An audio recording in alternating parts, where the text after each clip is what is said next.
আমেরিকার বিজ্ঞানী দল এই আটলান্টিক মহাসাগরের তলদেশে যায়। তলদেশে গিয়ে তারা দেখে এই আটলান্টিক মহাসাগরের গভীরতা এত বড়, প্রায় ৩৬,০০০ বর্গ ফুট। বলেন সুবহানাল্লাহ। এই পানির মধ্যে আল্লাহ তাআলা 10 স্তরের পানি সৃষ্টি করেছেন। সুবহানাল্লাহ। কত দূর যাওয়ার পরে দেখলেন কালো রঙের পানি। আবার ২০০০-৩০০০ ফুট নিচে গিয়ে দেখেন রক্তের মতো লাল রঙের পানি। আবার নিচে গিয়ে দেখেন সবুজ রঙের পানি। আবার নিচে গিয়ে দেখেন হলুদ রঙের পানি। এরকম 10 স্তরের পানি যিনি সৃষ্টি করলেন তিনি কে? আল্লাহ। এরকম 10 স্তরের পানি যিনি সৃষ্টি করেছেন তিনি আল্লাহ। শুধু তাই নয়, এই আটলান্টিক মহাসাগর নয়, আবার যদি প্রশান্ত মহাসাগরের দিকে যান, এই প্রশান্ত মহাসাগরের মধ্যে সবচেয়ে গভীরতম একটা জায়গা আছে যার নাম মারিয়ানা ট্রেঞ্চ। এই জায়গার গভীরতা এত বেশি, প্রায় ৩৮,০০০ বর্গ ফুট গভীরতা আল্লাহ সৃষ্টি করে দিয়েছে। এই স্থানে গিয়ে দেখেন, বিজ্ঞান গবেষণা করে দেখেন আটলান্টিক মহাসাগর প্রশান্ত মহাসাগরের নিচে এমন কিছু প্রাণী আল্লাহ তাআলা সৃষ্টি করেছেন, যেই প্রাণীগুলো এত বড়, এত বিশাল আকৃতির প্রাণী। আবার গিয়ে দেখেন মাটির মধ্যে এমন কিছু প্রাণী রয়েছে, কোনো খাবারের ব্যবস্থা নেই, কোনো কিছুর ব্যবস্থা নেই, কিন্তু এত বড় আকৃতির প্রাণীকে সাগরের তলদেশে মাটির মধ্যে সার্বক্ষণিক জীবনের নিরাপত্তা দিয়ে খাবারের ব্যবস্থা করে একজন সৃষ্টি করেছেন। চিল্লায় বলতে হবে তিনি কে? শুধু আটলান্টিক মহাসাগর নয়, শুধু প্রশান্ত মহাসাগর নয়, আবার ভারত মহাসাগর নয়, ভারত মহাসাগরের গভীরতা কমপক্ষে ২৬,০০০ বর্গ ফুট যিনি সৃষ্টি করেছেন তিনি কে? এই সবগুলো মহাসাগরের পানি বাংলাদেশের মধ্যে যতগুলো নদী রয়েছে, পদ্মা, মেঘনা, যমুনা নয়, শুধু যত নদী রয়েছে, পায়রা নদী হতে শুরু করে যতগুলো নদীর নাম জানেন বা না জানেন, পুকুর, নদ, নদী, খাল, বিল, জলাশয়, যত জায়গায় পানি দেখেন আল্লাহ বললেন উল্লাউ কানাল বাহরু মিদাদাল লিকালিমাতি রাব্বি লানাফিদাল বাহরু ক্বাবলা আন তানফাদা কালিমাতু রাব্বি ওয়ালাউ জিনা বিমিসলিহি মাদাদা। আল্লাহু আকবার। আল্লাহ রাব্বুল আলামিন ডাক দিয়ে বলেন, বান্দা, পৃথিবীর মধ্যে যতগুলো পানির জলাশয় দেখো, যত সাগর মহাসাগর, যত নদ নদী, হ্রদ, পুকুর, যেখানে তুমি পানি দেখো, সমস্ত পানিগুলোকে যদি কলমের কালি বানাও, এবার সব গাছপালা গুলোকে কেটে কেটে যদি তুমি কলম বানাও, সমস্ত মাখলুককে যদি তুমি লেখক বানাও, কাতেব বানাও, কিয়ামত পর্যন্ত সমস্ত লেখক, সমস্ত মানুষ কলমের মধ্যে কালি পড়তে থাকবে, আর একসাথে কালিমার বাণী আল্লাহর নাম লিখতে থাকবে। আল্লাহ বললেন শুধু ১ নয়, ২ নয়, হাজার হাজার লক্ষ লক্ষ বছর কিয়ামত পর্যন্ত আল্লাহর নাম লিখতে থাকবে, কিন্তু আল্লাহর নামের প্রশংসা লিখে শেষ করতে পারবে না। ইনি হচ্ছেন সেই রব, ইনি হচ্ছেন সেই আল্লাহ। আল্লাহ বললেন আলহামদুলিল্লাহি রাব্বিল আলামিন। বান্দা, তুমি দৈনিক ৩২ বার কমপক্ষে আল্লাহর প্রশংসা করো। তুমি বলো আলহামদুলিল্লাহি রাব্বিল আলামিন। সমস্ত প্রশংসা কার? আল্লাহ। সমস্ত প্রশংসা আল্লাহর, যিনি तमाम বিশ্ব জগতের মালিক। আসমান, জমিন, লৌহ কলম, গ্রহ, নক্ষত্র, তুমি যা কিছু দেখতে পাও, এই সব কিছুর একমাত্র মালিক যিনি, চিল্লায় বলতে হবে তিনি কে? আল্লাহ। এই আল্লাহ রাব্বুল আলামিন तमाम বিশ্ব জগতের মালিক, আর রহমানির রহিম। আল্লাহ বললেন শুধু তাই নয়, তারপর তুমি বলো আর রহমানির রহিম, তিনি হচ্ছেন পরম দয়ালু এবং পরম দয়াময়। তিনি সেই আল্লাহ, এত দয়ালু, এত দয়াময়। আল্লাহ বলেন तमाम পৃথিবীর যত ভালোবাসা রয়েছে, সব ভালোবাসাকে ১০০ টুকরা করে ১ টুকরা সারা পৃথিবীর মধ্যে আমি দিয়েছি। এই ১ টুকরা ভালোবাসার জন্য সন্তানের জন্য বাবা পাগল, বাবার জন্য সন্তান পাগল, বাবা মার জন্য সন্তান পাগল। সব ভালোবাসা উজাড় করেছেন ১ টুকরা থেকে, আর ৯৯ টুকরা ভালোবাসা যিনি রেখে দিয়েছেন, চিল্লায় বলতে হবে তিনি কে? আল্লাহ। এত ভালোবাসা যিনি রেখে দিয়েছেন, এত কিছু যিনি করেছেন, আপনাকে যে সুন্দর আকৃতি দিয়েছেন, আপনাকে সুন্দর সৃষ্টি করেছেন, আপনার ব্রেন মস্তিষ্ক দিয়েছেন, আপনাকে চাইলে পাগল বানাতে পারতেন, চাইলে বধির বানাতে পারতেন, চাইলে হাত পা অঙ্গহীন বানাতে পারতেন। বলেন পারতেন কিনা? রাস্তায় পাগল হয়ে ঘুরতে পারতেন, কিন্তু আল্লাহ বললেন, বান্দানা তোমাকে এত সুন্দর নাজ নেয়ামত দিয়ে পৃথিবীর মধ্যে পাঠালাম, তারপর তুমি কেমন করে বলো আমি দয়ালু নয়? আমার চেয়ে কে দয়ালু থাকতে পারে? আল্লাহ বলেন আমার চেয়ে দয়ালু কে থাকতে পারে? তোমাকে কত সুন্দর নিয়ামত দিয়েছি, কত সুন্দর সৃষ্টি করেছি, তুমি যদি একবার তাকায় দেখো তোমার ব্রেন মস্তিষ্কের মূল্য কত। তোমার ব্রেন মস্তিষ্কের মূল্য কোটি কোটি হাজার হাজার লক্ষ লক্ষ টাকার চাইতে অনেক বেশি। বলেন ঠিক কিনা? তোমার ব্রেনের মূল্য কত? যার ব্রেন নাই সে বোঝে। তোমার হাতের মূল্য কত? যার হাত নাই তিনি বোঝেন হাতের মূল্য কত। যার পা নাই তিনি বোঝেন পায়ের মূল্য কত। যার চক্ষু নাই তিনি বোঝেন চক্ষুর মূল্য কত। আল্লাহ বললেন তোমাকে আমি চক্ষু দিয়েছি দামি দুটো, এমন চক্ষু দিয়েছি বর্তমান মোবাইল জগতে যদি 3,005 লক্ষ বা 3,500 মেগাপিক্সেল 50টা ক্যামেরার চাইতো আপনার দুইটা চোখের লেন্সের মূল্য আরো বেশি। এত নিয়ামত যিনি দিয়েছেন তার দরবারে শুকরিয়া আদায় করবেন কম না বেশি? আল্লাহ রাব্বুল আলামিন বলেন, আলাম নাজআল লাহু আইনাইনি ওয়া লিসানান ওয়া শাফাতাইন ওয়া হাদাইনাহুন নাজদাইন। আল্লাহু আকবার। আল্লাহ বলেন, বান্দা তুমি কি তাকায় দেখো না? আলাম নাজআল লাহু আইনাইন, তোমাকে কত সুন্দর দুটি দামি চক্ষু আমি আল্লাহ দিয়েছি। ওয়া লিসানান ওয়া শাফাতাইন, তোমাকে কত সুন্দর জবান দিয়েছি, মুখ দিয়ে কথা বলতে পারো। কিন্তু যেই ব্যক্তি বোবা তিনি বোঝে মুখের মূল্য কত। হাদাইনাহুন নাজদাইন, আর কি করেছি? আর কি করেছি? তোমাকে দুইটা হাত দিয়েছি সুন্দর। এই হাতের কত মূল্য, জবানের কত মূল্য। কিয়ামতের কঠিন ময়দানে এই মূল্যবান অঙ্গ প্রত্যঙ্গ গুলো সব দোষগুলো স্বীকার করে দিবে।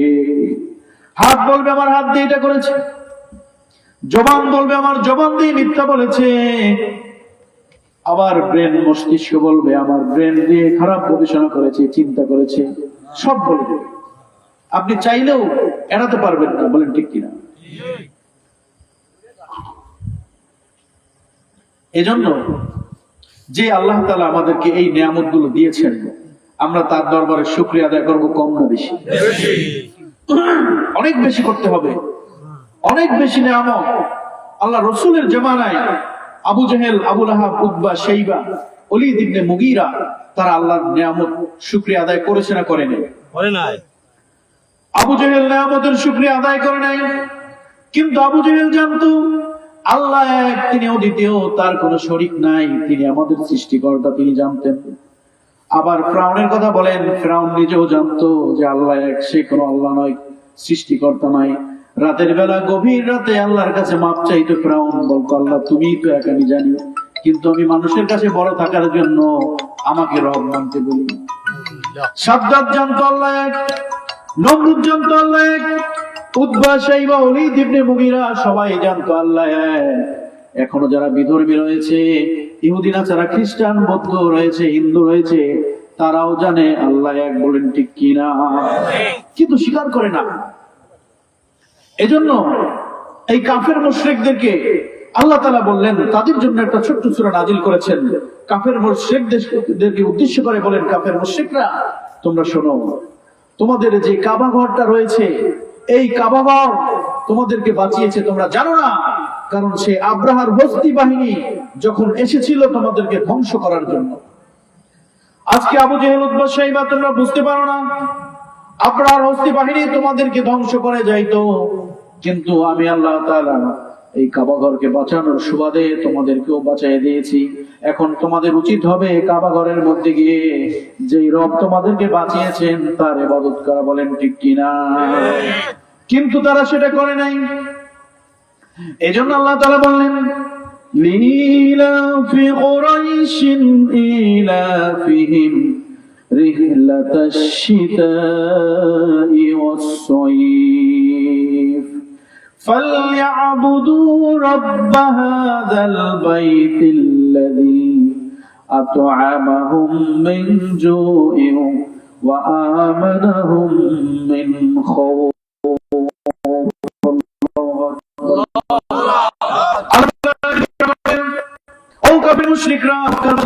তোমরা শোনো, লিইলাফি কুরাইশ, আমি কুরাইশদেরকে বলতেছি তোমরা শোনো, লিইলাফি কুরাইশিন ইলাফিহিম রিহলাতাশ শিতাই ওয়াস-সাইফ, জানি তোমরা দুইটা সিজনে, শীত এবং গ্রীষ্মের সিজনে ব্যবসা বাণিজ্যকে পছন্দ করো, কিন্তু তোমরা কখনো চিন্তা করো নাই তোমাদেরকে যেই আল্লাহ, যেই রব প্রোটেকশন দিয়েছেন, রক্ষা করেছেন, এই কাবাঘর থেকে হেফাজত করেছেন, তার ইবাদত করা জরুরি কিনা বলো। আল্লাহ বলেন ফালইয়াবুদু রাব্ব হাযাল বাইতিল্লাযী আত'আমাহুম মিন জু'ইন ওয়া আমানাহুম মিন খাউফ। আল্লাহ বলেন ফালইয়াবুদু রাব্ব হাযাল বাইত, তোমরা ইবাদত করবা রাব্ব হাযাল বাইত, তোমাদের রবের এই ঘরের মধ্যে ঢুকে, এই বাড়ির মধ্যে, এই কাবাঘরের মধ্যে তোমাদের শুধু একজনের ইবাদত করতে হবে, যিনি তোমাদের রক্ষা করেছেন। চিল্লায়ে বলতে হবে কে? আল্লাহ। আল্লাযী আত'আমাহুম মিন জু', যিনি তোমাদের খাবারের ব্যবস্থা করেছেন ক্ষুধার জন্য, ওয়া আমানাহুম মিন খাউফ, আবার তোমাদেরকে সমস্ত ভয় ভীতি থেকে হেফাজত করেছেন। বলেন ঠিক কিনা? সমস্ত ভয় ক্ষুধার যন্ত্রণা থেকে আমাদেরকেও যিনি হেফাজত করেন, আমাদের বিপদের সময় যিনি হেফাজত করেন, আমাদেরকে সমস্ত বিপদ থেকে যিনি হেফাজত করেন, আমাদেরকে সন্তান যিনি দান করেন, আমাদেরকে যিনি বিপদ থেকে বাঁচান, সুস্থতা নেয়ামত যিনি দান করেন, আবার আমাদেরকে অসুস্থতাও যিনি দেন। চিল্লায়া বলতে হবে তিনি কে? আল্লাহ। এজন্য কুরাইশদেরকে উদ্দেশ্য করে এই কথা বলেছেন, কিন্তু কুরাইশরা কিন্তু সেই কথা মানে নাই। তারা বলেছে মুহাম্মদ এগুলো কবিতা বলে, এটা কোন আল্লাহর বাণী হতে পারে না, এটা কবিতা। নাউজুবিল্লাহ। এরপরে তারা যখন বুঝতে পারে মুহাম্মদ হচ্ছে শেষ নবী, খাতামুন নাবিয়্যিন লা নাবিয়্যা বাদা, মুহাম্মদের পর আর কোন নবী নেই, তিনি শেষ নবী, বুঝতে পেরেছে। সমস্ত কুরাইশরা বুঝতে পারে মুহাম্মদ হচ্ছে শেষ নবী, কিন্তু তার কাছে, তার বিরুদ্ধে ষড়যন্ত্রে লিপ্ত হয়েছে সর্বপ্রথমে আবু লাহাব, তারপরে আবু জাহেল। বলেন ঠিক কিনা? এই আবু লাহাব তার চাচা, গতকালকে আবু লাহাবের তাফসীর করেছি আমি। ঘরের চাচা হয়ে সেই সর্বপ্রথম তার বিরুদ্ধে ষড়যন্ত্র করেছে। একের পর এক প্রস্তাব দিয়েছে, মুহাম্মদ তুমি কি চাও বলো, দিনের দাওয়াত দিবা না? এই মক্কার মধ্যে আমি সবচেয়ে সুন্দরী রমণী যিনি, তাকে তোমাকে বিবাহ দিব এবং তোমাকে 100 স্বর্ণ মুদ্রা দেব, তুমি যা চাও সব দেব, শুধু একটা কাজ করবা না, সেটা হচ্ছে তুমি দিনের দাওয়াত দিতে পারবা না। সব প্রস্তাব তাকে দেওয়া হয়েছে। মুহাম্মদ বললেন, আল্লাহর হাবিব বিশ্বনবী ঘোষণা করলেন, আমি বলতে চাই আল্লাহ এক, কুল হুয়াল্লাহু আহাদ, আল্লাহুস সামাদ, লাম ইয়ালিদ ওয়া লাম ইউলাদ ওয়া লাম ইয়াকুল লাহু কুফুয়ান আহাদ। আল্লাহ নাযিল করলেন, আমার নবী আপনি ঘোষণা করে দেন, কুল হুয়াল্লাহু আহাদ, আল্লাহুস সামাদ, লাম ইয়ালিদ ওয়া লাম ইউলাদ ওয়া লাম ইয়াকুল লাহু কুফুয়ান আহাদ। আল্লাহু আকবার। আমার নবী আপনি জানিয়ে দেন যে আল্লাহ এক, আল্লাহ উচ্চমাত, তার কোনো মুখাপেক্ষী নেই, তিনি কারো উপরে নির্ভর করেন না। লাম ইয়ালিদ ওয়া লাম ইউলাদ, তিনি কারো কাছ থেকে জন্ম নেন নাই। ওয়া লাম ইয়াকুল লাহু কুফুয়ান আহাদ, লাম ইয়ালিদ ওয়া লাম ইউলাদ, কারো কাছ থেকে জন্ম নেন নাই, আবার কাউকে তিনি জন্ম দেন নাই। বলেন ঠিক কিনা? ওয়া লাম ইয়াকুল লাহু কুফুয়ান আহাদ। এই পৃথিবীর মধ্যে যত ক্ষমতার উৎস দেখো, কাফেররা শুনে রাখো, এই সমস্ত ক্ষমতার যিনি একমাত্র উৎস, তিনি কে? আল্লাহ। কাফের মুশরিকদেরকে স্পষ্ট বলে দিলেন না, তোমরা যত অফার করো না কেন, আল্লাহ তাআলা আমাকে শেষ নবী হিসেবে পাঠিয়েছেন, দিনের দাওয়াত আমাকে দিতে হবে। আমি সমস্ত জায়গায় দাঁড়িয়ে দাঁড়িয়ে গিয়ে বলবো, তোমরা মূর্তি পূজা ছেড়ে দাও, দিনের কাছে আসো, আল্লাহকে মানো, আল্লাহর কাছে মাথা নোয়াও, কারণ পৃথিবীর মধ্যে আল্লাহ ব্যতীত আর কারো কাছে মাথা নোয়ানো মুমিনের কাজ নয়। মুমিন কারো কাছে মাথা নোয়াবে না। এই সমস্ত অফার করার পরেও যখন দেখলো আবু জাহেল, উতবা, শাইবা, ওয়ালিদ ইবনে মুগীরা, আবু লাহাব দেখলো কোনোভাবেই মুহাম্মদকে দমানো যায় না। ধীরে ধীরে আস্তে আস্তে একের পর এক মুসলমানের সংখ্যা বেড়ে যাচ্ছে। হযরতে খাদিজা থেকে শুরু করে আবু বকর, ওমর, ওসমান, আলী, এভাবে সংখ্যা ক্রমে ক্রমে বাড়তেছে। তখন একটা প্রস্তাবনা দিল। কি প্রস্তাব? ও নবী মুহাম্মদ, শোনো, তোমাকে একটা প্রস্তাব দিতে চাই, শোনো। সেই প্রস্তাবটা হলো, এক সিজন অর্থাৎ 6 মাস তোমরা আমাদের মূর্তি পূজা করবা, আর ওই 6 মাস আমরা তোমাদের ইবাদত করব। কথা বুঝতে পারছেন? 6 মাস মূর্তি পূজা করবা, আর 6 মাস আমরা তোমার ইবাদত করব। তোমরা যা বলো, যেভাবে বলো, নামাজ পড়তে বলো, কোরআন বলো, যা বলো সব শুনবো, কিন্তু 6 মাস আমাদের সাথে মূর্তি পূজা করতে হবে। রাসূলুল্লাহর জামানায়, রাসূলুল্লাহর সময়ে একজন মূর্তি পূজক একদিন দৌড়ে হঠাৎ করে রাসূলুল্লাহর কাছে আসতেছেন। মূর্তি পূজক এসে বললেন, হুজুর, আমি এই মুহূর্তে এখন কালিমা পড়ে মুসলমান হতে চাই, আমাকে কালিমা পড়িয়ে দেন। লা ইলাহা ইল্লাল্লাহু মুহাম্মাদুর রাসূলুল্লাহ সাল্লাল্লাহু আলাইহি ওয়াসাল্লাম। মূর্তি পূজক কেন কালিমা পড়তে আসলেন? রাসূলুল্লাহকে বললেন, হুজুর, আমি একটা মূর্তির পূজা করতাম দীর্ঘদিন যাবত আমার ঘরের মধ্যে। এই মূর্তিটাকে আমি অত্যন্ত যত্ন করে লালন পালন করে সুন্দরভাবে সাজায় গোজায় আমার ঘরে রাখি। সকাল সন্ধ্যা মূর্তি পূজা করি দুইটা হাত দিয়ে এরকম। কিন্তু একদিন তাকায় দেখলাম, আজকে সকালবেলা দেখলাম, আমি হঠাৎ ঘর থেকে বাহির থেকে এসে ঘরে বসলাম। বসার পরে শুয়ে রইলাম। শুয়ে শুয়ে দেখলাম উপর থেকে কি যেন পানির মতো পড়তেছে। তা আমি চিন্তা করে দেখলাম, পানির মতো মনে হয় পড়তেছে, মূর্তি মনে হয় খোদা, সে তো রব, তাহলে সে মনে হয় আমার প্রতি অনুগ্রহ করছে। মূর্তির অনুগ্রহ বলেন কি? একটু পরে সে খুব খুশি হয়ে গেল, আরে এতদিন আমি যা বুঝছি তা সব ভুল, আসলে মূর্তিও কি করে। আমাদের দেশে এমন কিছু মুসলমান আছে কিনা যারা পূজায় গিয়ে অংশগ্রহণ করে, আবার এমন কিছু মানুষ আছে কিনা বড় বড় নেতা, তারা বলে ধর্ম যার যার, উৎসব সবার। আছে না নাই? আসেনি? ধর্ম কি যার যার, উৎসব সবার? আমাদের ঈদুল ফিতর, ঈদুল আজহায় কোন হিন্দু, খ্রিস্টান, বৌদ্ধকে দেখেছেন? কিন্তু আমাদের ঘরের মুসলমানের সন্তান, আপনার আমার ভাই বোন, আমাদের মেয়েরা পূজার মধ্যে গিয়ে অশ্লীল নৃত্য দেয় কিনা বলেন? আছে না নাই? অশ্লীল নৃত্য করে, আবার রাজনীতি করে। রাজনীতির লোভের কারণে ভোট পাওয়ার জন্য আমাদের কিছু কুলাঙ্গার মার্কা নেতা পূজার মঞ্চে গিয়ে বলে ধর্ম যার যার, উৎসব সবার। এমন কিছু নেতা আছে সিঁদুরটাও লাগায়। আছে না নাই? মুসলমানের সন্তান সিঁদুর লাগায় পূজা উদযাপন করে। আছে কিনা? তাহলে বোঝা গেল আবু জাহেল উত্তরসূরি এখনো আছে, উতবা, শাইবা, ওয়ালিদ ইবনে মুগীরার উত্তরসূরি এখনো আছে। আল্লাহ রাসূলকে যখন এই প্রস্তাবনা দিলেন, 6 মাস তোমরা ইবাদত করো এবং 6 মাস আমরা ইবাদত করব, এর মাঝখানে বললাম কি, ওই মূর্তি পূজক তাকায় দেখলে ফোঁটা ফোঁটা পানি পড়ে। মনে আছে নাকি?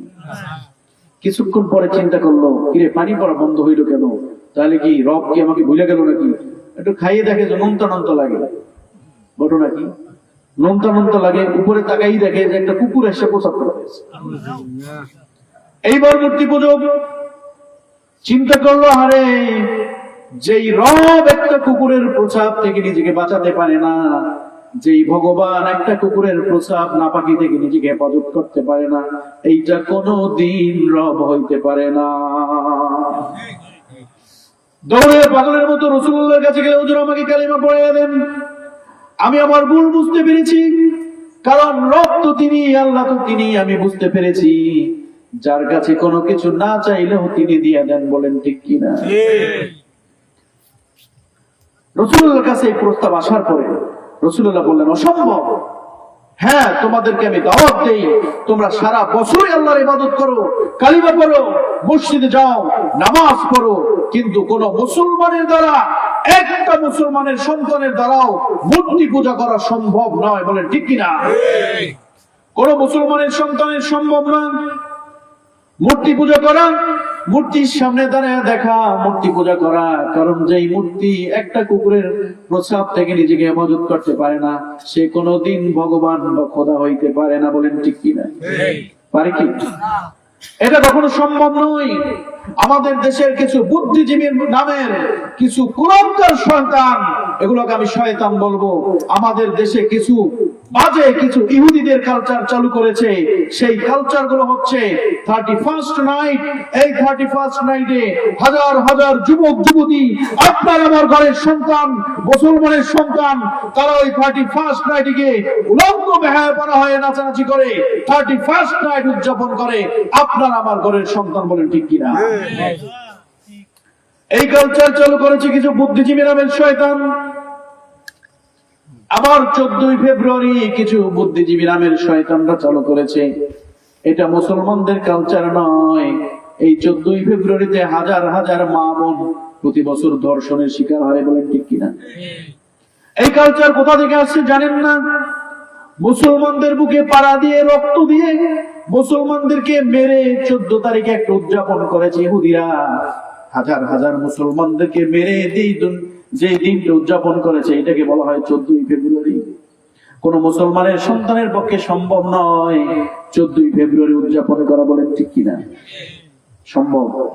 কিন্তু আমাদের ঘরে সন্তানরাই এই কুলাঙ্গার কিছু বেহায়াপনাদের কাজ 14ই ফেব্রুয়ারি কিছু নাস্তিক্য কাজ 31st নাইট 31শে ডিসেম্বর উদযাপন করে, বলেন ঠিক কিনা? আছে না নাই? মুসলমানের ইবাদত এটা নয়। রাসূলুল্লাহ বললেন, আবু জাহেল, আবু লাহাব, উতবা, শাইবা, শোনো, এটা আমাদের কাজ নয়। তোমরা নামাজ পড়ো, রোজা রাখো, সারা বছর করো, কিন্তু মুসলমানের সন্তানের দ্বারা কোনদিন মূর্তির সামনে দাঁড়ায় মূর্তি পূজা করা 1 সেকেন্ডের জন্য সম্ভব নয়। আল্লাহ তাআলা বললেন, قل يا أيها الكافرون لا أعبد ما تعبدون ولا أنتم عابدون ما أعبد ولا أنا عابد ما عبدتم ولا أنتم عابدون ما أعبد لكم دينكم ولي دين. الله أكبر. আল্লাহ তাআলা জানিয়ে দেন, বন্ধু মুহাম্মদ, আপনি কাফেরদেরকে বলে দেন, 6 মাস তো দূরের কথা, 1 সেকেন্ডও কোন মুসলমানের দ্বারা মূর্তি পূজা করা সম্ভব নয়। আপনি তাদেরকে বলে দেন, কুল ইয়া আইয়ুহাল কাফিরুন, হে কাফের, তোমরা শোনো, লা আ'বুদু মা তা'বুদুন, তোমরা যার ইবাদত করো আমরা তার ইবাদত করি না। ওয়া আনতুম আ'বিদুনা মা আ'বুদু, শুধু আমি যার ইবাদত করি তোমরা তার ইবাদত করো না, এটাই নয়, আমরা যার ইবাদত করি তার ইবাদত তোমরা করো না, আবার তোমরা যার ইবাদত করো তার ইবাদত আমরা করব না। সর্বশেষে বললেন, লাকুম দীনুকুম ওয়ালিয়া দীন, বরঞ্চ তোমাদের ধর্ম তোমাদের আর আমাদের ধর্ম আমাদের, বলেন ঠিক কিনা? কে বললেন?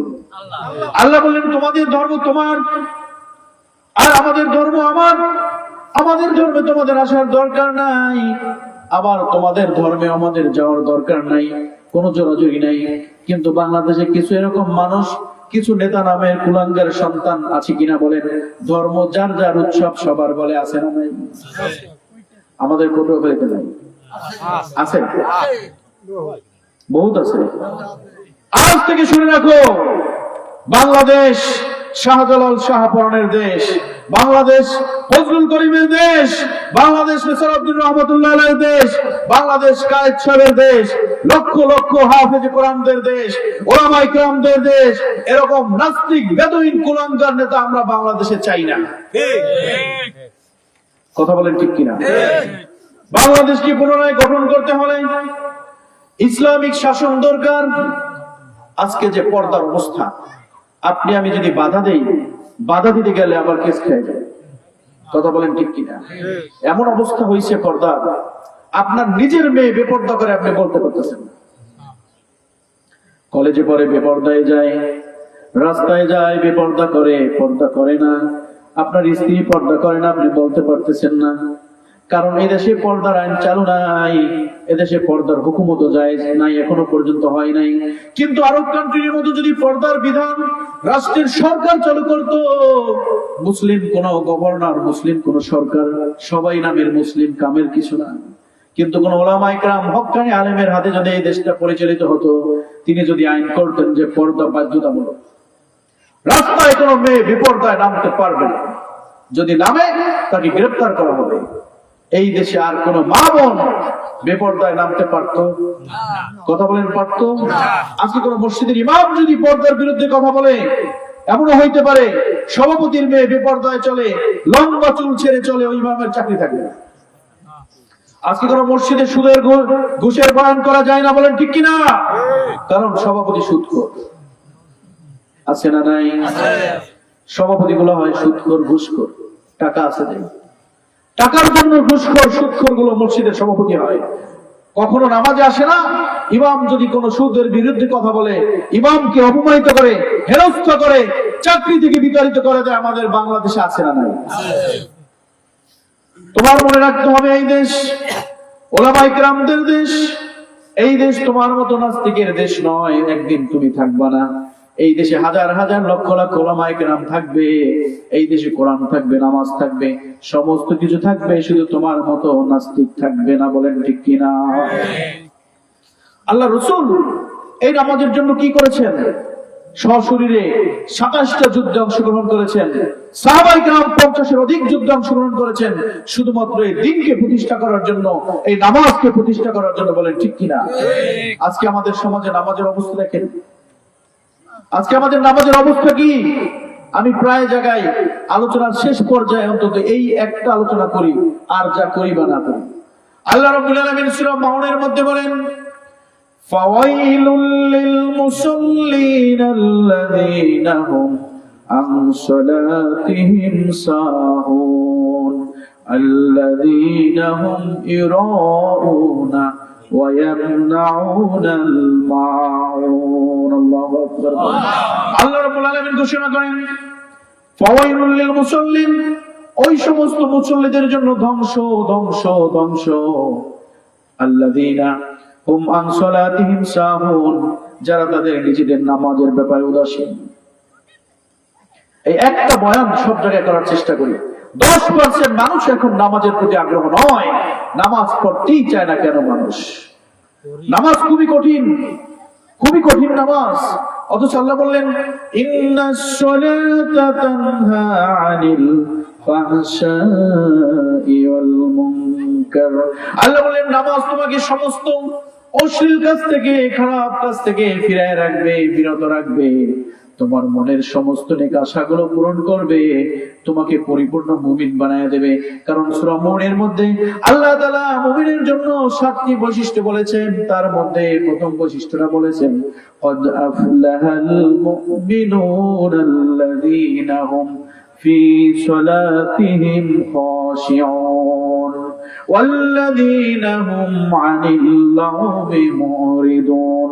আল্লাহ তাআলা ঘোষণা করেন সূরা মুমিনের মধ্যে, একজন মুমিন হওয়ার জন্য তার প্রথম শর্ত হচ্ছে পরিপূর্ণ নামাজ আদায় করতে হবে, সময় মতো নামাজ পড়তে হবে।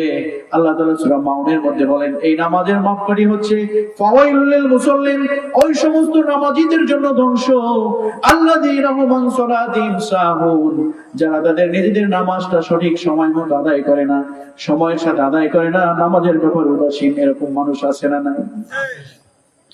এই সাহুনের 4টা ব্যাখ্যা প্রতিটা মাহফিলে আমি বলি শেষ দিকে। সাহুনের 4টা ব্যাখ্যা হচ্ছে, প্রথম ব্যাখ্যা হচ্ছে যারা নামাজ পড়ে কিন্তু নামাজটা সময় মতো পড়ে না। এরকম পাবলিক কি আছে আমাদের কাছে? বিশেষ করে মা বোনদের কথা যদি বলি,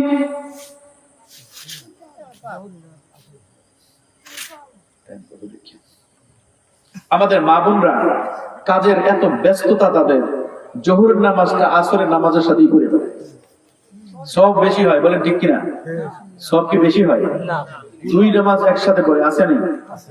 অথবা আসরের নামাজের একেবারে শেষ সীমানায় গিয়ে পড়ে। এত পরিমাণ আমাদের মা বোনদের কাজ, নামাজটা সঠিকভাবে পড়তে পারে না। আমাদের অনেক বাবাদেরকে দেখছি এই ক্ষেত খামারে কাজ করার জন্য, অনেকে দেখছি কাজ করতে করতে এমন অবস্থা হয় 3টে সাড়ে 3টের সময় বাড়িতে যায়, তারপরে গিয়ে আবার গরু আনতে যায়, তারপরে গোসল করে, গোসল করতে করতে জোহরের নামাজটা পড়তে পড়তে 3:30 4টে বাজে। আছে না? আমাদের এই মজলিসে নাই, আমি 100% বলতে পারি। আমি কিন্তু বলি নাই, আপনারা বলছেন। আল্লাহ বলেন, ফাওয়াইলুল লিল মুসাল্লিন আল্লাযীনা হুম আন সালাতিহিম সাহুন, নামাজে নিয়ে যারা উদাসীন, নামাজটা যারা সঠিক সময় পড়ে না, এবং দ্বিতীয় শ্রেণী হচ্ছে যারা নামাজ একেবারেই পড়ে না। আবার 3 নম্বর শ্রেণী হচ্ছে যারা নামাজ পড়ে কিন্তু তাড়াহুড়ো করে নামাজ পড়ে।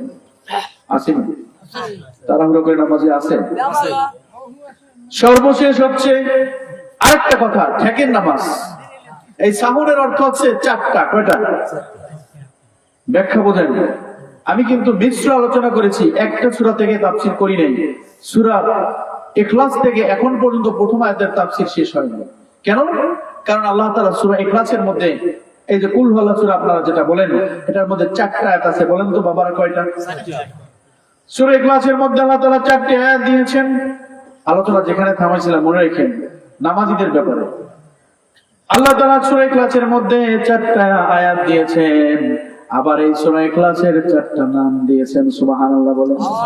এই সূরা ইখলাসের 4টা নাম রয়েছে। প্রথম নাম সূরা ইখলাস, দ্বিতীয় নাম হচ্ছে এই সূরাকে বলা হয় সূরাতুল মারিফা, মারিফাতের সূরা। আবার 3 নম্বর বলা হয় এটা হচ্ছে সূরাতুস সামাদ। আর 4 নম্বরে বলা হয় এটা হচ্ছে সূরাতুত তাওহীদ। এই তাওহীদের সূরা বা আল্লাহর একনিষ্ঠতা, একত্বতার ঘোষণার সূরা। এই 4টা গুণ একসাথে রয়েছে সূরা ইখলাসের মধ্যে। বলেন সুবহানাল্লাহ। এই 4টা গুণ সূরা ইখলাসের মধ্যে রয়েছে। আমি শুধু সূরাতুত তাওহীদ নিয়ে আলোচনা করতেছি এতক্ষণ। একটা গুণ সূরা ইখলাস থেকে আলোচনা 4টা মাহফিলে 4টা গুণ নিয়ে করতে পারি। একটা গুণ নিয়ে আলোচনা করতেছি সূরাতুত তাওহীদ। রাসূলুল্লাহর কাছে কিছু কাফের মুশরিক এসে জিজ্ঞেস করতেছেন, মুহাম্মদ বাইয়িন লানা নাসব রাব্বিক। আরেক দল এসে বললেন, বাইয়িন লানা জিনস রাব্বিক। মুহাম্মদ তুমি আমাদেরকে একটু বলো, তোমার রব, তুমি যাকে আল্লাহ বলো, তার নসব নামাটা কি, তার বাবার নাম, মায়ের নাম কি, তার পরিবারের পরিচয় কি, তার বংশমর্যাদা কি। আমরা যেমন কুরাইশ বংশ, তোমার বাবার নাম যেমন আব্দুল্লাহ, তার বাবার নাম কি? Abdul Muttalib. এইভাবে হাশেম, তারপরে ফিহের, এভাবে যেতে যেতে একবারে হযরত ইসমাইল থেকে ইব্রাহিম, সেখান থেকে যেতে যেতে একেবারে শীষ পয়গম্বর থেকে হযরত আদম সফিউল্লাহ পর্যন্ত নসবনামা। বলেন ঠিক কিনা? আমরা যদি আমাদের নসবনামা বলি, আমার বাবার নাম কি, তার বাবার নাম কি, তার বাবার নাম কি, এরকম আছে না? কাফেররা বললো তোমার রবের বাবার নাম কি, একটু আমাদেরকে বলুন। তখন আল্লাহ তাআলা এই সূরা অবতীর্ণ করলেন। আল্লাহ বললেন, কুল হুয়াল্লাহু আহাদ আল্লাহুস সামাদ লাম ইয়ালিদ ওয়া লাম ইউলাদ ওয়া লাম ইয়াকুল লাহু কুফুয়ান আহাদ। আল্লাহু আকবার। আল্লাহ বললেন, একটু আগে বলেছিলাম হে রাসূল আপনি বলে দেন আল্লাহ এক, তিনি হচ্ছেন, তার কোনো ই নাই, আল্লাহ হচ্ছেন এক। আল্লাহুস সামাদ, তার কোনো মুখাপেক্ষী নাই। লাম ইয়ালিদ ওয়া লাম ইউলাদ, তিনি কাউকে জন্মও দেন নাই, আবার কারো কাছ থেকে জন্মও নেন নাই। এটা তাকে বলে দাও। এই সূরা ইখলাসের আমলটা কি? আমি সেই আলোচনায় যাচ্ছি না, শুধু একটা আয়াতের তাফসীর করতেছি এখনো। আমলটা হচ্ছে ক্বালা রাসূলুল্লাহ সাল্লাল্লাহু আলাইহি ওয়াসাল্লাম, আল্লাহর হাবিব ঘোষণা করেন, মান ক্বারা কুল হুয়াল্লাহু আহাদ 10 মাররাতান, যে ব্যক্তি জীবনে হলেও যদি 10 বার কুল হুয়াল্লাহু সূরা পড়ে, আল্লাহ তাআলা বললেন বানাল্লাহু লাহু জান্নাহ, বানাল্লাহু লাহু বাইতান ফিল জান্নাহ, আল্লাহ তাআলা তার জন্য জান্নাতের মধ্যে একটা বাড়ি বানায়া দেন। বুখারীর বর্ণনা আছে, মান ক্বারা কুল হুয়াল্লাহু আহাদ 10 মাররাতান বানাল্লাহু লাহু কসরান ফিল জান্নাহ, যে ব্যক্তি 10 বার সূরা ইখলাস পড়ে, আল্লাহ তাআলা তার জন্য জান্নাতের মধ্যে লম্বা বড় একটা অট্টালিকা বানায়া দেন। সাহাবায়ে কেরাম জিজ্ঞেস করেন, হুজুর আমলগুলো মনে রাখেন, ছোট্ট ছোরা সবাই তো পড়েন, বলে ঠিক কিনা? সাহাবায়ে কেরাম বলেন, হুজুর কেউ যদি 20 বার পড়ে, আল্লাহ রাসূল ঘোষণা করেন ওমান করাহা 20 মাররাতান, আর যদি কেউ জীবনে 20 বার পড়ে কুল হুয়াল্লাহু আহাদ, আল্লাহ তাআলা বানাল্লাহু লাহু কসরানি ফিল জান্নাহ, আল্লাহ তাআলা তার জন্য জান্নাতের মধ্যে 2টা অট্টালিকা বানায়া দিবে। সাহাবায়ে কেরাম বললেন, কেউ যদি 30 বার পড়ে, কি বলেন, প্রশ্ন আসে না? রাসূলুল্লাহ বলেন শুধু 30 বার, 40 বার, 50 বার নয়, প্রতিবার 10 বারের বিনিময়ে একটা একটা করে জান্নাতের মধ্যে অট্টালিকা বানানো হবে। আল্লাহ রাসূল বললেন, ওমান করাহা সালাতিনা মাররাতান, আর যে ব্যক্তি 30 বার বলবে কুল হুয়াল্লাহু আহাদ, কুল হুয়াল্লাহু আহাদ, বানাল্লাহু লাহু সালাসাতু কুসুরিন ফিল জান্নাহ, আল্লাহ তাআলা তার জন্য জান্নাতের মধ্যে 3টা অট্টালিকা বানায়া দিবেন। আমরা কি পড়তে রাজি আছি কি? ইনশাআল্লাহ। ছোট ছোট বাচ্চারা মসজিদে মাদ্রাসায় যায়, রাস্তাঘাট দিয়ে চলে, বিপদ হতে পারে, বলেন ঠিক কিনা? আপনার সন্তানের মাথায় 3 বার সূরা ইখলাস পড়ে ফু দিবেন। আপনার সন্তানকে নয়, শুধু আপনার পরিবারের সবাই যদি আমলটা করেন, 24 ঘন্টা সমস্ত বিপদ থেকে, শত্রুর হাত থেকে, যানবাহনের দুর্ঘটনা থেকে একজন হেফাজত করবেন। চিল্লায়া বলেন তিনি কি? আল্লাহ। আরো জোরে একবার বলেন আল্লাহ। আল্লাহ তাআলা হেফাজত করবেন। রাসূলুল্লাহ বুখারীর বর্ণনা একটা হাদিস এসেছে, রাসূলুল্লাহ বললেন, মান করা কুল হুয়াল্লাহু আহাদ সালাসা মাররাতান, কুল হুয়াল্লাহু আহাদ যদি কেউ 3 বার পড়ে, সাথে যদি সূরা ইখলাস, সূরা ফালাক পড়ে এবং নাস পড়ে, সকালে এবং রাতে 2 বার যদি আমলটা করা যায়, কঠিন না? তাহলে 24টা ঘন্টা আপনার শরীরটা বন্ধ, আমলগুলো নিয়ে যায়। সকালবেলা ফজরের পরে যদি সূরা ফালাক, সূরা নাস এবং সূরা ইখলাস, কুল হুয়াল্লাহু আহাদ, এই 3টা সূরা কমপক্ষে 1 বার করেও যদি পড়েন, সকালে এবং রাতে 2 বার যদি পড়েন, 24টা ঘন্টা সমস্ত বিপদ থেকে হেফাজত করবেন কে? আমলটা করেই দেখেন কতটা মর্যাদা। রাসূলুল্লাহর এক সাহাবী রাসূলুল্লাহর কাছে এসে বর্ণনা করেন, হুজুর, কোন এক যুদ্ধে রওনা দেওয়ার সময় রাস্তার মধ্যে আমরা দেখলাম জমাট বাঁধা মানুষ। কষ্ট হইতেছে না? শেষ করবো? রাস্তার মধ্যে জমাট বাঁধা মানুষ, আমি গিয়ে দেখলাম রাস্তার মধ্যে অনেকগুলো মানুষ, একটা মানুষ শুয়ে আছে। আমি গিয়ে বললাম, কি ব্যাপার, কি হয়েছে? বলে, আমাদের সর্দার, আমাদের নেতাকে সাপে কামড় দিয়েছে। কিসে কামড় দিয়েছে? আমাদের সর্দারকে সাপে কামড় দিয়েছে। এখন সর্দার বিষের যন্ত্রণায় ছটফট করতে করতে মারা যাচ্ছে। আরব দেশের সাপ, মরুভূমির সাপ অনেক বিষাক্ত, কি করা যায়? তখন ওই সাহাবা বললেন, কোন আমল তো তার জানা নাই। রাসূলুল্লাহ একদিন বলেছিলেন যে কুল হুয়াল্লাহ যদি 3 বার পরে কেউ ফু দেয়, সমস্ত বিপদ থেকে হেফাজত করেন কে? আল্লাহ। ওই সাহাবা বললেন, আমি কিছুই করি নাই, শুধু 3 বার পড়েছি কুল হুয়াল্লাহ। সহিহ হাদিসের বর্ণনা বলতেছি, একটা কথাও কোরআন এবং হাদিসের বাইরে বলবো না, কারণ হয়তো বাজে কথা বলার মধ্যে 80% থাকে মিথ্যা। বলেন ঠিক কিনা? আমি বলি 90% মিথ্যা থাকে, কারণ বাজে কথার দ্বারা কোন মানুষের ঈমান পরিবর্তন হতে পারে না। কোরআনের তাফসীর ছাড়া কোন মানুষের ঈমান পরিবর্তন হওয়া কতটা সম্ভব, এটা এতটাই সম্ভব নয় যে রান্না করা ছাড়া কি ভাত হয়? কথা বলেন, হতে পারে না। আজকে আমলটা নিয়ে নেন। রাসূলুল্লাহ সাহাবী বললেন, শুধু আমি 3 বার পড়েছি, 3 বার পরে আমি বিশ্বাস করেছি আল্লাহর হাবিব যেহেতু বলেছেন এই ব্যক্তির সাপের বিষটাও নেমে যাবে, অবশ্যই নেমে যাবে।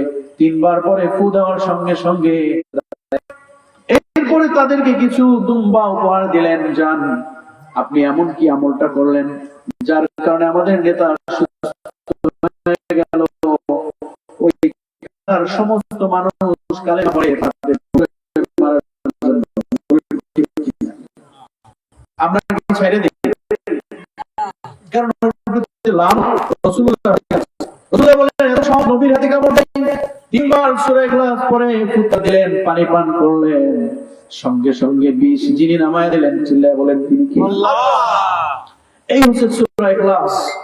অগাধ বিশ্বাস করেন, কারণ এই সূরার 4টা নাম রয়েছে। নামগুলো কি মনে আছে? সূরাতুত তাওহীদ, সূরাতুল মারিফা, সূরাতুল ইখলাস, আর একটা হচ্ছে সূরাতুস সামাদ। এতক্ষণ যে তাফসীর শোনাইছি সূরাতুত তাওহীদ নিয়ে, বলেন ঠিক কিনা? সূরাতুত তাওহীদ, এই সূরার এত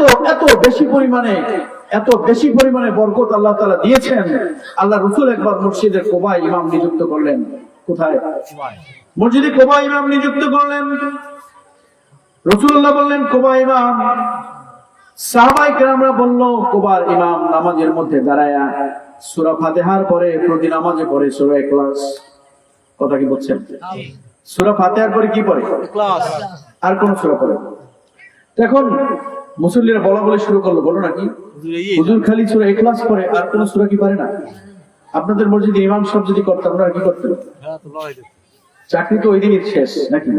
কারণ এখন চাকরি যাইতে সভাপতি হইলেই হয়, ঘুষখোর সুদখোর বদমাশ গুলো সভাপতি হয়ে একজন আলেম যার সিনায় 30 পারা কোরআন থাকে, যিনি সিয়াসিত্তার হাদিস পড়েছেন, যার আমল এত বেশি, রাতে উঠে তাহাজ্জুদ গজারি হয়, এরকম একজন হক্কানি আলেমকেও একটা বদমাশ সুদখোর ঘুষখোর তার চাকরি থেকে বিতরিত করতে সামান্য পরিমাণ কার্পণ্য করে না, বলে ঠিক কিনা? অথচ একজন আলেমের মর্যাদা কত জানেন? আলেমরা হচ্ছে নবীদের ওয়ারিস। এই দেশে যদি উলামায়ে কেরাম না থাকতো, এই দেশে যদি হক্কানি পীর সাহেবরা না থাকতো, চরমনাই ফুরফুরার এরকম সারসিনার দরবার না থাকতো, এই দেশের মানুষ জাহেলদের চাইতে আরো বেশি খারাপ হয়ে যেত, বলে ঠিক? আজকে দেখেন না, চরমনাইয়ের দরবারে গিয়ে এসে দাঁড়িয়ে রাখেন, আছে না নাই? চরমনাইয়ের দরবারে গিয়ে সুন্দর জুব্বা পাঞ্জাবি ধরে পরিপূর্ণ মুসলমান হয়ে যায়, মুমিন হয়ে যায়। আবার সারসিনার দরবারে গিয়ে এরকম করে, এরকম পাবলিক আছে না নাই? এখানে দেখেন কত সুন্দর আপনারা বসে আছেন। এগুলা উলামায়ে কেরামদের কারণেই এই দেশে ইসলামের প্রচার প্রসার হয়েছে, বলেন ঠিক কিনা? খবরদার, আলেমদের সাথে বেয়াদবি করবেন না, জীবনটা ধ্বংস হয়ে যাবে। যখন মারা যাবেন, আলেম ব্যক্তি শুনবে অমুক ব্যক্তি মারা গেছে, ইন্না লিল্লাহ বলবে ঠিকই, কিন্তু মনে মনে বলবে এই লোকটা ছিল জাহেল। কথা বলেন ঠিক? এই লোকটা ছিল আবু জাহেলের অনুসারী, এই লোকটা ছিল আবু লাহাবের অনুসারী, এই লোকটা ছিল উতবা সাইবা ওলীদ ইবনে মুগীরার অনুসারী, এদেরই বংশধর। মনে মনে বলবে মরছে ভালো হয়েছে। কথা কান আছে না নাই? একটা মানুষ মারা যাওয়ার পরে কমেন্ট করতে তার মুখে কি গাম লাগাইতে পারবেন? সাথে সাথে মন থেকে কমেন্ট করবে, আরে লোকটা অনেক ভালো ছিল। আলেমদের দেখলে যে কি মহব্বত। আপনাদের এলাকার কৃতি সন্তান দেখেন, এটা আপনাদের এলাকার সম্পদ, মাওলানা আবুল বাশার জিহাদি। চিন্তা করতে পারবেন যে এই গ্রামে একটা প্রদীপ, অন্ধকারের মধ্যে একটা প্রদীপ জ্বললে সেই প্রদীপের সামনে মানুষ কেন যায়? সেখান থেকে একটু আলো আনার জন্য, বলেন ঠিক কিনা? যদি সেই প্রদীপটুকু নিভে যায়, সমস্ত গ্রাম মহল্লা অন্ধকারে ছেয়ে যায়, কারণ প্রদীপ নাই, মহল্লা অন্ধকার হয়ে গেছে। এই গ্রামে যতগুলো আলেম রয়েছে, যতগুলো হাফেজি কোরআন রয়েছে, এর মধ্যে অন্যতম একজন আলেম আপনাদের বাড়ির কৃতি সন্তান, আপনাদের এলাকার কৃতি সন্তান। ওনার সাথে আমি অনেক জায়গায় সফর করেছি, আপনারা শুনলে অবাক হয়ে যাবেন। অনেকে বলে না, বাড়ির গরু তো দরজার গাছ খায় না, কথা কেন? এটা কি এলাকায় বলে না? হুজুরের এত পরিমাণ সুনাম, সামনে বসে প্রশংসা করা ঠিক না। তারপর আমি বলি যে আমি অনেক জায়গায় শুনেছি, দূর দূরান্তে বিভিন্ন জেলায়, আপনারা শুনলে অবাক হয়ে যাবেন। আমার মতো নগণ্য মানুষের কোনোই না, কিন্তু আমি শুনেছি যে এত শোনা। আমি মনে মনে চিন্তা করলাম, এটা কিভাবে অর্জন করলো? কে দিয়েছেন বলেন তো? আল্লাহ। কিভাবে দিয়েছেন? আল্লাহ তাআলা দিয়েছেন। এবার আপনাদের পাশের গ্রামে মাহফিলে ছিলাম আমি, প্রধান অতিথি মাওলানা আতাউল্লাহ জামালি, হাফেজ মাওলানা আতাউল্লাহ জামালি। ওইটাও ওই এলাকার একটা প্রদীপ, বলেন ঠিক কিনা? যারা এটা বুঝতে চায় না, যারা হিংসা করে, অহংকার করে, তাদের বুঝতে হবে আমি যখন মারা যাব, জানাজার নামাজে মাওলানা আবুল বাশার জিহাদি দাঁড়ায় বক্তব্য দেবে, বলেন ঠিক কিনা? আমার জন্য দোয়া করবেন, আল্লাহুম্মা গফিরলি হাইয়িনা ওয়া মাইয়িতিনা ওয়া শাহিদিনা ওয়া গায়িবিনা ওয়া সগীরিনা ওয়া কাবীরিনা ওয়া যাকারিনা ওয়া উনসানা। আল্লাহুম্মা মান আহইয়াতাহু মিন্না ফাহি আলাল ইসলাম। করবে? আপনাদের কি মনে আছে মসজিদে কুবার ইমামের কথা? কি পড়ে জানি? আপনাদের তো ভালো ব্রেন আসলে। প্রতি রাকাতে কি পড়ে? ফাতিহার পরে কি পড়ে? ইখলাস পড়ে। এবার হুজুরের কাছে নালিশ করলেন, বিশ্বনবীর কাছে বললেন, হুজুর মসজিদে কুবা এমন একজন ইমাম দিলেন, সূরা ফাতিহার পর খালি ইখলাস পড়ে। আমরা বুঝলাম না হুজুর কি আর কোন সূরা পারে না নাকি? তবে এই ইমামের চাকরি খোয়ানোর মতো কারো ক্ষমতা নাই, কারণ চাকরি দিয়েছেন বিশ্বনবী মুহাম্মদ রাসূলুল্লাহ সাল্লাল্লাহু আলাইহি ওয়াসাল্লাম। হুজুরের কাছে এসে বলল, হুজুর আপনার ইমাম শুধু সূরা ফাতিহার পরে ইখলাস পড়ে, আর কোন সূরা কেন পড়ে না? বিশ্বনবী বললেন, তাকে ডাকো, তাকে আমার সামনে নিয়ে আসো। ইমাম বললেন, ইমামকে বললেন, ও ইমাম, কেন তুমি সূরা ফাতিহার পরে ইখলাস পড়ো? আমাদের কি বুঝায় বলো। ইমাম সাহেব বললেন, হুজুর আপনি বিশ্বনবী, আপনার সাথে কথা লুকাবো না।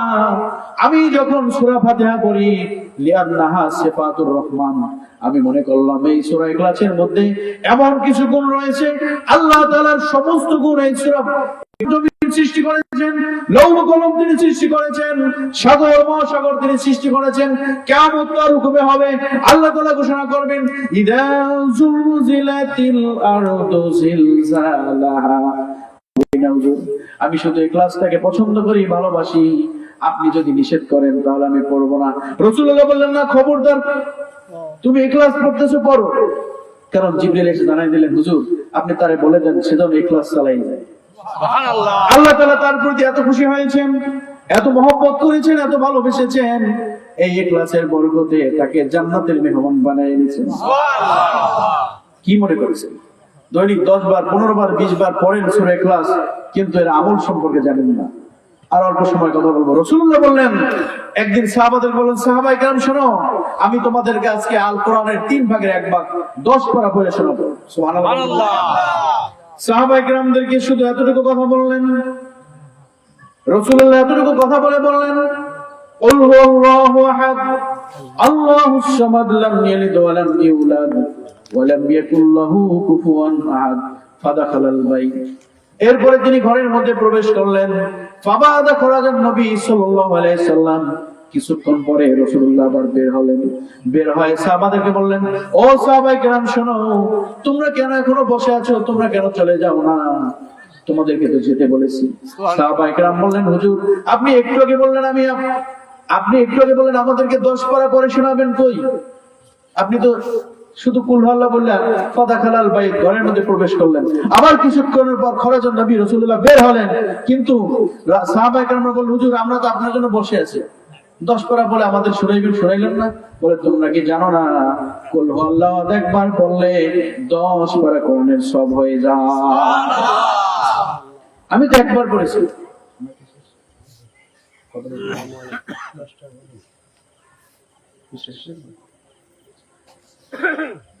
10 পারা কোরআনের সব একবার সূরা ইখলাস পড়লে। বুঝতে পারছেন? আমরা কি আমল করব? ইনশাআল্লাহ। ছোট্ট আমল করতে পারবো আমরা? আলহামদুলিল্লাহ। সময় যেহেতু শেষ, আলোচনা দীর্ঘায়িত করব না। শুধু আপনাদেরকে আমি প্রশ্ন রেখে যাই, আজকে যে আলোচনা শুনলেন, সূরা কাফিরুন থেকে তেলাওয়াত করেছি, তাফসীর করেছি সামান্য। সূরা ইখলাস থেকে যা আলোচনা করেছি, সূরাতুত তাওহীদ একটা বৈশিষ্ট্য, 4টা আয়াতের একটা আয়াত নিয়ে আলোচনা করেছি, তাফসীর করেছি। আর অনেক বৈশিষ্ট্য রয়েছে, সেগুলো আলোচনা করলে অনেক সময়ের দরকার, সেদিকে যাব না। শুধুমাত্র একটা আমল আপনাদেরকে দিয়ে যাই, সর্বশেষ আমল, সেটা হচ্ছে এই ইখলাস তো আমরা পড়বো, বলে ঠিক কিনা? পড়বো না? সূরা ফাতিহা পড়বো। এর পাশাপাশি একটা আমল হচ্ছে দৈনিক কমপক্ষে 3 বার শোয়ার পূর্বে মৃত্যুর কথা স্মরণ করবেন। কয়বার বলেন তো? 3 বার যদি মৃত্যুর কথা স্মরণ করেন, যদি 3 বার বলেন মনে মনে, আল্লাহ তাআলা বললেন, মিনহা খালাকনাকুম ওয়া ফিহা নুঈদুকুম ওয়া মিনহা নুখরিজুকুম তারাতান উখরা। বান্দা, তোমাকে এই মাটি থেকে সৃষ্টি করেছি, আবার তোমাকে মাটির মধ্যে নিয়ে যাব। সময় যখন শেষ হয়ে যাবে, ওই অন্ধকার কবরের মধ্যে তোমাকে শুইতেই হবে। আবার কিয়ামতের যখন সাইরেন হয়ে যাবে, আবার যখন কিয়ামতের ঘোষণা হবে, ওই মাটি থেকে তোমাকে উঠতে হবে। এইটা কেন তুমি বোঝো না? এটা কেন তুমি মানো না? যদি শুয়ে শুয়ে চিন্তা করেন, একদিন কোন একটা সময় আমাকে অন্ধকার কবরের মধ্যে শুয়ে যাইতে হবে। মনে মনে বলবেন, আমি মারা গেছি। এখন একটু পরেই কান্নাকাটি চলতেছে, 10 মিনিট পরে মাইকে অ্যালার্ম হচ্ছে, অমুক ব্যক্তি মারা গেছে, ইন্না লিল্লাহি ওয়া ইন্না ইলাইহি রাজিউন। এরকম মাওলানা আবুল বাশার জিহাদির মতো ওলামায়ে কেরাম আপনার বাড়িতে দৌড়ে আসবে, বলেন ঠিক কিনা? একটু পরে বলা বলি হচ্ছে যে জানাজার নামাজ কখন, আত্মীয় স্বজনদেরকে বলা হচ্ছে। আবার ওই পাশে কোন একদল লোক দাঁড়াই বলতেছে, গোসল করাইবে কোথায়, গোসল কোন জায়গায় হবে। আরেক দল লোক জটলা পাকাইতেছে ছেলেদের সাথে, খাওন মেজবান কবে দেবা। কথা কেন আছে না নাই? এক এক গ্রুপ এক একটা কাজে ব্যস্ত। জানাজার ফিক্স সময় গোসল করানোর পরে মসজিদের সামনে নিয়ে গেল। জানাজা পড়ে কবরে বিসমিল্লাহি মিল্লাতি ওয়া আলা রাসূলিল্লাহ বলে কবরের মধ্যে রেখে মিনহা খলাকনাকুম বলে মাটি দিয়ে 40 কদম দূরে সবাই চলে গেল। এখন বলেন এই কবরের মধ্যে আপনি আর আপনার সাথে কে আছে? এখন শুধু আপনি কবরের মধ্যে একা, সব অন্ধকার, আর কেউ নাই এই কবরের মধ্যে, আর কেউ নাই। এখন দেখবেন এই দুনিয়ায় কারো সাথে আর আপনার সম্পর্ক আছে?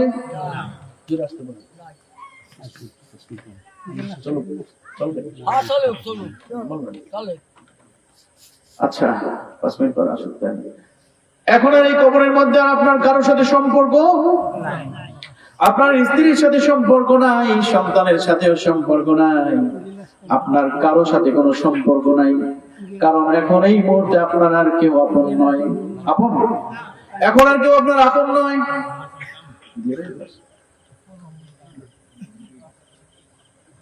এখন আপনার পাশে আর কেউ আছে? এখন আপনার পাশে একজনকে প্রয়োজন। এই আলোচনাটা করতে পারলাম না, জীবনে যদি সুন্নতের পাবন্দি হন, আপনার পাশে একজন থাকবেন, আপনাকে আপনার মুনকার নাকির প্রশ্ন থেকে বাঁচাই দিবেন। আপনাকে যখন প্রশ্ন করবে মার রব্বুকা ওমা দীনুকা মান হাজার রাজুল, এই সব প্রশ্ন থেকে আপনাকে সফলভাবে উত্তরের ব্যবস্থা করাবেন আমাদের আপনাদের সকলের নবী, দিনের নবী, বিশ্ব নবী মুহাম্মদুর রাসূলুল্লাহ সাল্লাল্লাহু আলাইহি ওয়াসাল্লাম। শুধু এখানে নয়, কবরে হাসরে মিজানে সমস্ত ঘাটিতে সাহায্য করবেন, আপনার পাশে ঢালের মতো হয়ে দাঁড়াবেন। কারণ আল্লাহ বললেন ইয়া আইয়ুহান নাবিয়্যু ইন্না আরসালনাকা শাহিদাও ওয়া মুবাশশিরাও ওয়া নাযীরা ওয়া দাঈয়ান ইলাল্লাহি বিইذনিহি ওয়া সিরাজাম মুনীরা। শুধু এখানে নয়, কিয়ামতের ময়দানে যখন সমস্ত মানুষ ছটফট করতে থাকবে সূর্যের তাপের কারণে, নারীগুলো যখন পায়খানা রাস্তা দিয়ে পড়তে থাকবে, মানুষ হায় আফসোস করতে থাকবে, ইয়া নাফসি করতে থাকবে। আল্লাহ বলেন তখন ওই কঠিন মুসিবত থেকে তোমাকে আপনাকে আমাদের সবাইকে সুপারিশ করার জন্য একজন থাকবেন। চিল্লায় বলেন তিনি কে? মুহাম্মদুর রাসূলুল্লাহ। আল্লাহর কাছে বলবেন আল্লাহ আমার বান্দাগুলোকে তুমি হাউজে কাউসারের পানি পান করিয়ে দাও। গতকালকে এই সূরা নিয়ে তাফসীর করেছি, আর আলোচনা করব না। হাউজে কাউসারটা হচ্ছে কি? এটা একটা নহর, এটা একটা এমন জায়গা, এখানে যদি আপনাকে গোসল করানো হয়, পানি পান করানো হয়, আপনি 100 বছর বয়সে মারা গেছেন, 25 বছরের যুবক হয়ে যাবেন। সুবহানাল্লাহ। আপনি যত বৃদ্ধ হয়ে মারা যান না কেন, একেবারে তরতাজা 25 বছরের যুবক হয়ে, হযরত ইউসুফ আলাইহিস সালামের মতো সুন্দর হয়ে 120 হাত লম্বা হয়ে জান্নাতে প্রবেশ করতে পারবেন। সুবহানাল্লাহ। ভাই আমার আলোচনা শেষ। আপনাদের কাছে এখন প্রশ্ন করি, আমার আলোচনা হচ্ছে ক্লাস, আমি টিচার, আপনারা এখন ছাত্র, বলে ঠিক কি? বলেন তো আজকে আপনাদেরকে কি শিখাইছি? সূরা ইখলাসের তাফসীর শুনছেন? জি। আমল করতে পারবেন ইনশাআল্লাহ। আরেকটা সর্বশেষ আমল দিলাম, জানি কি? দৈনিক 3 বার। আর ওই একটা আলোচনা রেখে গেছিলাম, ওই যে নামাজের সূরা মাউন থেকে 2টা আয়াত বলেছিলাম না, ফাওয়াইলুল লিল মুসাল্লিন। শুধু এতটুকু বলে যাই, আজ থেকে যারা তাড়াহুড়ো করে নামাজ পড়ে, নামাজের শেষ পর্যায়ে গিয়ে পড়ে, একেবারে পড়েই না বা ঠেকেন নামাজ পড়ে, একজনও যদি থাকেন, আজ থেকে মনে মনে তওবা করেন, জীবনে আর কখনো এই কাজ করব না। কারণ এই চরিত্রটা হচ্ছে মুনাফিকের চরিত্র। বলে 3 নম্বর পড়া মনে থাকবে। 4 নম্বর পড়া হচ্ছে নিজের বিবি, নিজের স্ত্রী, নিজের পরিজন যারা আছে তাদেরকে পর্দার ব্যবস্থা করবেন, সময় মতো নামাজ পড়তে বলবেন। বাড়ির দূরে গিয়ে গোসল করবে, অন্য পুরুষ দেখবে, এইটা কোনোদিন মুমিনের কাজ হতে পারে না। বলেন ঠিক কিনা? আজকে গিয়ে বলবেন আমার খানা যদি তুমি খাও আর বেপরদায় বাইরে যায় গোসল করতে পারবে না, আজকে থেকে নিষেধ। 4 নম্বর পড়া মনে আছে? আরেকটা পড়া আছে, এই শেষ।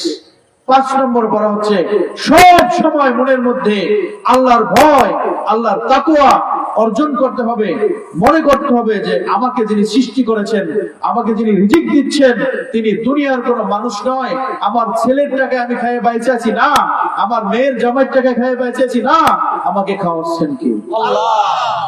এই 5টা পড়া মনে থাকবে ইনশাআল্লাহ। যদি কোনোদিন আপনাদের সামনে আর আমার দেখা হয়, যদি আল্লাহ তাআলা নসিব করেন, হইতে পারে, বলেন ঠিক কিনা?